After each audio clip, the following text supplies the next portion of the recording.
Well, hello everybody and welcome back to the channel, friends. Great news. It's time once again for Saturday morning React-TOONS, this time featuring Mobile Suit Gundam episode 26, A Spy on Board. Boy, did we see anybody spying in the last episode? I think so. Friends, if you could do me a favor, hit that like button, smash that subscribe, ring that bell for notification. It greatly helps out a small channel and allows me to alert you next time it's time for Gundam or any of our sci-fi fare. And of course, if there's anything that we do that you would like early, format, our Patreon is in the description. And if you're not a fan of Patreon, consider a YouTube membership to get all of our episodes at least in the day. But my dear friends, all that is then and this is now, and what is now? Now it's time for A Spy on Board, the 26th episode of Mobile Suit Gundam. There will be maximum warp reaction. And away we go.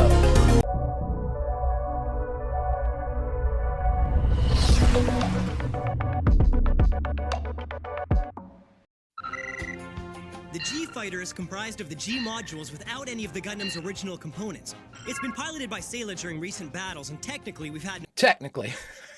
Between these two G-modules, we'll get the G-Armor, which is a combination of the Gundam with all the new modules. But there's no problem separating Gundam from the new modules or docking them again in mid-air. Nice. Aww. But the laser sensor alignments need to be refined. Nature calls. Sorry. Huh? The G-Sky is formed by adding the rear engine of G-modules to the core fighter, transforming it into a long-range fighter bomber. However, it uses the bottom half of the Gundam, so while the G-Sky is in action, the Gundam is disabled. Well, that doesn't work. Let's convert G-Bull into G-Armor. We'll have another shield on this side. Otherwise, it defeats the purpose of the upgrade. The modules must strengthen the Gundam's armor. Looks like they all want to live on this ship for the rest of their natural lives. Amuro, he's like the CAG now. I love it. That was some really useful information. I'm not taking notes. I will get it during editing. So I'll make mistakes until then. I would like you to depart to our HQ in South America. In the meantime, I'd like to wish all of you... Oh, the HQ's in South America. I am taking that note. Mr. Kai, I think he's leaving us. Where will it go? Who really knows where it's gonna go now?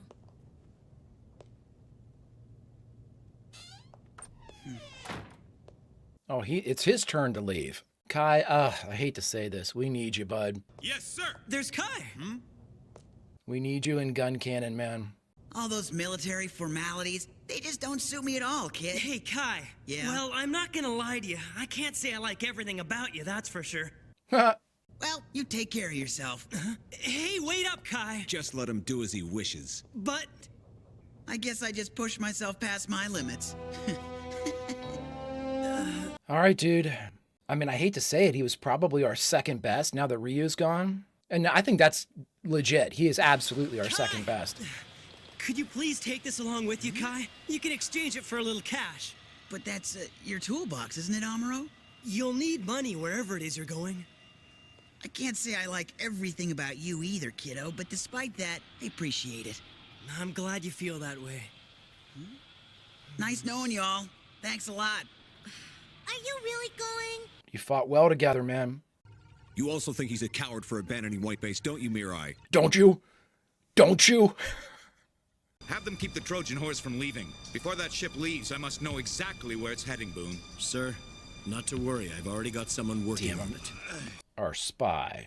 Well, soldier, you look like you've been thrown off the warship. Yeah, something like that. Haven't got a place to stay? I have room at my house. By the way, my name's Miharu.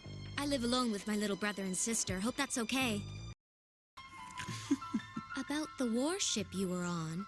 Yeah. Tell me everything about it. Seems like quite a ship. I guess so. You like ships? What? Just worrying about, nothing. You're probably tired. That's why Rebel wanted to lock everybody up for a year. They seem well trained. Listen, kids, don't be scared, but let me know right away if he leaves the house, okay? Yeah, sure we will. What is that? Oh, that's her basket. Okay. This is really sad. That shouldn't be surprising. In this type of environment, It's so strange to think White Base is leaving tonight. Huh? They've been having problems with the right engine lately. If the enemy attacked it, the ship would likely be stuck here. Mr. Kai? Commander, there's a coded message from 107, sir. She's been in contact with a Trojan Horse crew member. Apparently the ship's mechanics are having problems repairing the right engine. Order 107 to sneak into the Trojan Horse. It'll have to be accomplished while we're attacking them. Huh? Yes, I would like to cover all possibilities, Boone, all right? Sir. And if you do succeed... Shar, that's incredibly dangerous. Zagok aboard ship number 2. Take off. Look at these new suits, man. Yes, sir. I'd have to say this mobile suit is more to my taste than that GOG ever was. Inform the crew to stand by for counterattack. Take off at once, but we just aren't ready yet. Send out the gun cannon and gun tank. How about the G-Fighter or G-Sky? I mean, come on. Prepare to fire anti-submarine missiles. Time it with a harbor's defense sonar. Anti-submarine. I wonder if they, like, turn into torpedoes. Attack on the enemy at the exact moment the Zagok reaches land. Is that understood, Conley? It is imperative you get to shore during the attack. Conley. Okay, so that's one of our ones that we had in last episode. One of those amphibious suits. The GOG. Get Connolly's boat and launch it.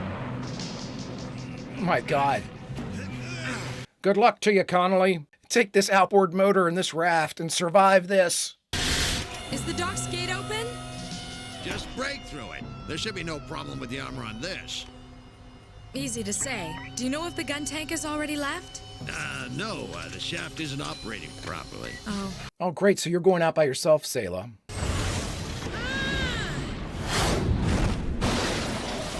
Oh my God, just going right through it. Hey, Sayla, how about letting Gundam ride on the G-Fighter? Roger.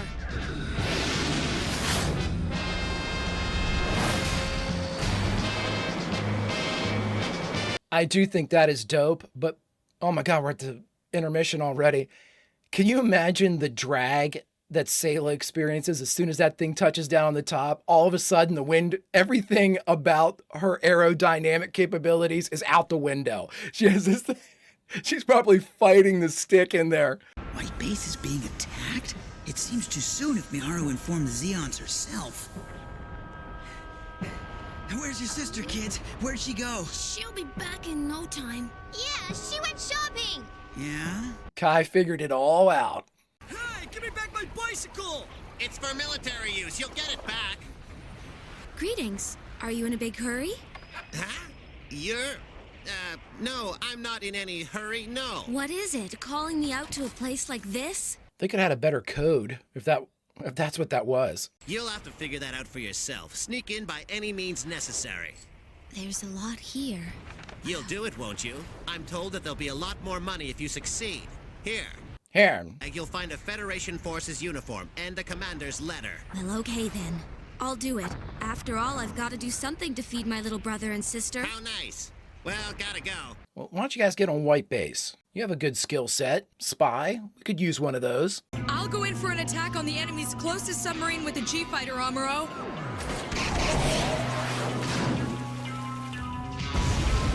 Woo!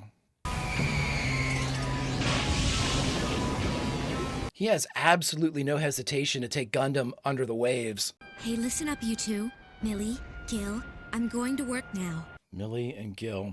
Only use this money in small amounts. Never tell anyone where the money is. We won't tell anyone. Are they gonna kill her? They're gonna kill her. You must be strong for me. I know the two of you will be. We'll be okay. Miharu, you have the same nice smile, just like Mommy. Oh, boy. I'm sorry I made you remember. Wow, Gundam. You're sitting there waiting for some cool mecha fights, and then it's like, you dropped your guard? Pow! What's wrong, Hayato? Hurry it up with gun cannon. I'm leaving now. Is the beam rifle ready? I hate to say this. Hayato is not great by himself. Now launching gun cannon. I thought he was going to get shot as soon as he walked in the doorway. Come on! Now, take this! Oh, boy. So that's the infamous Gundam. Oh, God. It doesn't concern me. But I just... Oh, why? Why can't I just get out of here now without worrying about White Base? I'm caring too much. Compromising assholery. Oh. Yeah, dude, it's your family. I like that you're figuring it out, though.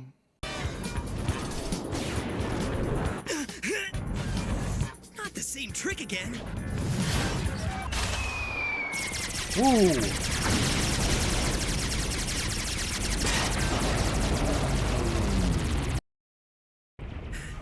Yeah, go, dude. Those guys are so slow, it's impossible for me to sit back and... Stop! I'm with the military! Stop! Come to the base to pick it up later. Got it? I have my official military ID. Let me take this, right? Oh, wow. Jesus. Well, there it is. What's it doing here? Oh, Mr. Kai, you can use it. We finished the repairs on its shaft a few moments ago. Hayato's fighting in the gun cannon now. As if I had a choice. Right. I wouldn't take gun tank either. It's just too damn slow. Take this!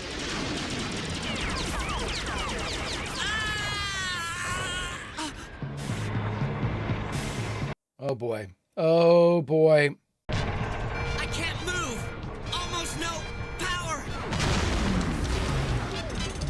Kai. Hey, buddy! Dash to this tune! I better force the tank into the water and take care of it out there. Oh! Oh, you're in the deepest of shit now, buddy. So, you want to fight underwater where you've got the advantage? He fought two of you guys underwater. This will be easy. This is light work. She's gonna get killed. She's gonna get killed, probably by like Xeon, like friendly fire or something. Friendly fire. Woo! Nice work, Sayla. Again, come on. It's coming! Yeah, there we go. This is the real Gundam after all, so we can finally end this. Ooh, careful what you wish for, buddy. Come back! Come back? Okay. There you are. Bingo. Nice. Love it.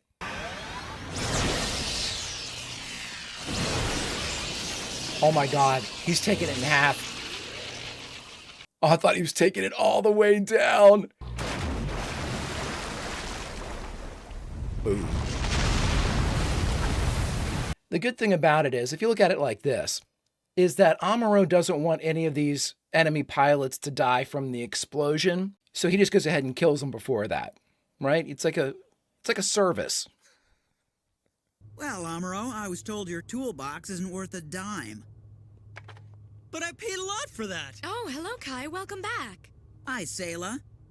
I couldn't stand to watch you struggle. Right, Hayato? Yeah, whatever you say, Kai. Hayato, bud, you're just not good at this. I mean, I would be you. Trust me. We've given you a shot in everything. However, the enemy did manage to sink one Gog and one Zagok. Yeah, I'm not surprised. It's Boone's concern. Have him take the necessary steps to maintain contact with our spy, all right? That's an expensive mission there for you guys to get 107 aboard. Later that night, White Base left the demolished town with a spy on board. All right, everybody, we just finished watching Mobile Suit Gundam Episode 26, A Spy on Board, and the only thing left to do is talk about it.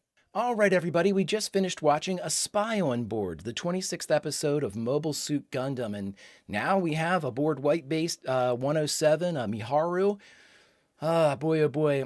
I don't know if she's going to make it back to those kids, but that certainly seemed like one of those endings, like I'll be back at some point, spend the money. Sure, you remind me of mom. And oh boy. So again, it's a really good job by the creatives at Mobile Suit Gundam to have us care for a character that, again, traditionally, because she's in opposition of our protagonists, we shouldn't. We should look at her and say, oh my God, how are we going to get beyond this? But they give you so many human qualities to all of these Zeon troops, the spy, that it's very, very difficult to kind of just brush past them as simple enemies or evil or whatever you want to call them. You know, they are just as invested in their side as Whitebase is in its. So at the same time, it's such a well done show. I mean, consistently generating the opposite emotional response than is traditional. And it really a boon. You know, I think about all these characters that we had introduced. Now, they usually try to make any of the mecha pilots that we have, for the most part. Now, Rumbarall, you know, very different. I thought the Black Tri-Stars were different. But like, I guess I should say like our red shirt pilots for the enemy mecha, they usually make them a little over the top because they are going to die. So they need to make them, you know, time for me to get you. You're too slow. And then we all know what's coming. There's going to be a laser sword in your cockpit and through your dome at some point. And again, it's just Amuro. I'll say it's almost like it's mandatory now. Amuro does not F around. He doesn't F around. He doesn't F around. The thing I like, though, is we're really starting to see another side of Amuro. You know, he worked his way through all of the problems that he had. Now, by no means am I saying that, you know, his PTSD or anything like that is gone. But at the same time, he's definitely coming to grips more with his place aboard Whitebase than anything else. And it was never more evident to me than in this particular episode. We start with the briefing that he was giving, like the CAG, you know, like he's in charge of all the air wing and all of the Gundam, which of course he is, or should be anyway. And, you know, he's sitting there and he's able to completely dissect everything, tell the audience about all of these new G fighters and stuff, all of the different configurations, how they can be used as bombers, all that really, really good stuff. And this is stuff that we wouldn't have seen from him before because he was just spinning so much, trying to get, understandably so, trying to get Gundam where it needed to be, trying to get himself where he needed to be. It was tough. But again, what I love about this too is there's so many human elements that they're providing to just about everybody that we see in the show. And when you look down and he's giving his report, you know, he's going over everything for the briefing. There's that photo with Matilda. That is such an interesting element because, I mean, a lesser show, we always kind of talk about what makes a great show great. It's little moments like that. That's a moment where this is animation. It's not like it's a live action where you can just kind of slip the picture in there and, oh, that's a great shot. You have to request the animation be drawn, this be added. It's an expense. It's something that I can easily see like an editor or a producer going, we don't need that. Let's move on to something else. You know, they're going to waste however long it would take them to draw that moment. No. If you want a great show, you add those moments because it makes the character that is in question all the more relatable, all the more human. A couple other things we found out about, and if they had mentioned this before, I didn't realize that it was the main HQ is over in South America, apparently for the Federation. And so, boy, oh boy, a little bit more travel because we're in Northern Ireland right now. That's where this whole base was, or this whole port or dock or whatever it was. And again, you know, we're 26 episodes into this, and we've had such a different kind of theater of operations right here on the coast. We've had, you know, shelling coming from offshore. We've had submarine warfare. We've had these enemy mecha, all the various designs that we've had, the GOGs and everything else. They are coming through, coming out of the water. And so we have a different kind of way to attack them or way they attack us. And we get to see Gundam underwater doing stuff. So it's really fresh. It's always new. They always provide us with a different take on what would be formulaic if you just kept doing the same stuff over and over again. But they won't sit on their laurels. Just as they're developing their characters, they want this war to be developed too. They want us to see everything. And that's so cool. I mean, it's just so intensely relatable. Like it's almost like you're sitting down with a bunch of buddies and they're all creating this thing and they turn to you and they say, hey, what would you like to see next? I don't know. Can we have some more cool characters? Cool characters. All right. Rumble Raw, then you drop all the, Char and all these people, you kind of sprinkle them all in. They're just so engaging, so cool. The death of Matilda, they're really, really building towards a very, very powerful narrative, because the narrative in and of itself, if you look at the base story, it's, hey, White Base is here. They need to get here. And that's all it's been so far. So you can't just have that be the whole story. Sure, a lesser show would, and then we have a fight and that's how we end it. Gundam wins. Okay. That's a lesser show. Our show, Mobile Suit Gundam, is showing us the effects of the war on everybody. The effects of the war on civilians, military, both sides. It's showing us that both sides possess a-holes and really kind humans, or at the very least engaging humans, people that really don't want to be there. I think of our guys that were trying to put the bombs all over Gundam, are really getting drove at the end down to Amuro, and they're like, hey, good going, dude. Nice job. Their whole thing was they wanted to get back. They didn't want to be here on Earth anymore. They wanted to get back to Zeon and just be like, all right, you know what? We're done. I don't want to fight anymore. This is ridiculous. And so it's that level of realism that I think really pushes this show higher than it would if they excluded it. Now, obviously, if you reduce a story element or eliminate a story element, the show's going to be weaker for it. But I think about all of the cartoons from my youth. Again, it's a very different beast to compare Mobile Suit Gundam to something like G.I. Joe or Transformers, both of which I love. But it's so much easier to slip into a formula like you see with those two other shows. And with Mobile Suit Gundam, it's almost like they weren't trying to sell enough toys. How dare they? They wanted to tell a real story to kids. That's awesome. It's so cool. And again, I know that Mobile Suit Gundam wasn't necessarily a kid's show, but at the same time, when brought over to North America, it was just part of the culture. Everybody would say, cartoons, it must be for a kid. Obviously, I'm enjoying the hell out of this, and I know that my development was arrested somewhere in middle school, but, I might not be the best example, but at the same time, I absolutely love it and can appreciate it for all of its themes, all of its devices that it uses. It's a great show, friends. I'm starting to get a little... We only have like 16 episodes left, I think, and I'm starting to feel it. I really, really am invested in these characters, and using Robotech is really the only comparison I have. We're gonna have these characters, presumably. I don't know how long. I mean, we've had death, but this group, I'm assuming we're not getting away from them. We're gonna have them for a bigger chunk than we had any one group from Robotech. That, friends, is telling a great story and keeping you invested throughout. Wonderful, wonderful stuff. If you could do me a favor, hit that like button, smash that subscribe, ring that bell for notifications. It greatly helps out a small channel and allows me to alert you next time it's time for Gundam or any of our sci-fi fare. And of course, if there's anything that we do that you would like early or in its full-length format, the link to our Patreon is in the description. If you're not a fan of Patreon, consider YouTube memberships. You'll get all of our episodes at least a day early. But my dear, dear friends, all that is then and this is now, and now, unfortunately, we have to say goodbye from this, the 26th episode of Mobile Suit Gundam, A Spy on Board. But where should we say goodbye from? We're the Greek chorus, friends. We hear the story that the creatives wanted to tell. Now our job is to go out and find people that haven't seen it, tell them to watch as well. We continue to expand the narrative. We continue to expand the show's audience, and our reward for such great things is to jump back into the episode we just watched and say goodbye from a favored scene. Friends, Miharu got me. So I tell you what we're going to do is we're going to have to hang out here in Northern Ireland a little bit longer, at least until we know that Millie and Gil will be okay. We have to, friends. There are heroes on both sides. There are humans on both sides. And friends, we have to treat them all equally, because that is what a good story tells us to do. Until such time as we get to watch the next chapter, Vulcan roll, and I'll see ya.